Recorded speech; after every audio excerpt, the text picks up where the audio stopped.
बॉम्बे विधानसभा election CISF security force सब आया है। इधर BJP ശിവസേന അലയൻസിൽ പെട്ട അശോക് പട്ടേലിൻ്റെ ഓഫീസിന് മുന്നിൽ നിന്നാണ് സംസാരിക്കുന്നത്. കാരണം വെച്ചാൽ മുംബൈയിൽ ഇലക്ഷൻ ചൂട് പിടിച്ച ഇലക്ഷൻ നടന്നുകൊണ്ടിരിക്കുകയാണ്. ഇലക്ഷൻ പ്രചരണത്തിൻ്റെ ഭാഗമായിട്ട്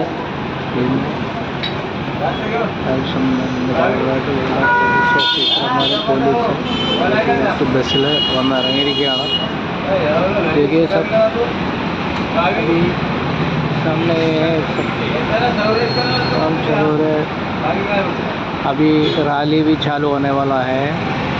इसके लिए पूरा CSF वाला पुलिस सब आया है।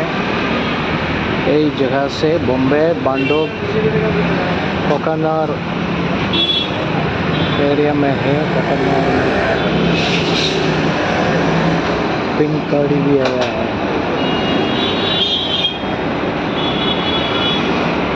इसका CSF का कमांडो लोग पुलिस ये लोग सब इधर आ गया।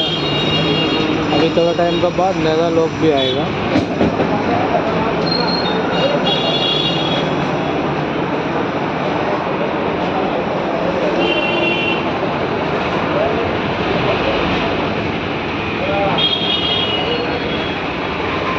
Election duty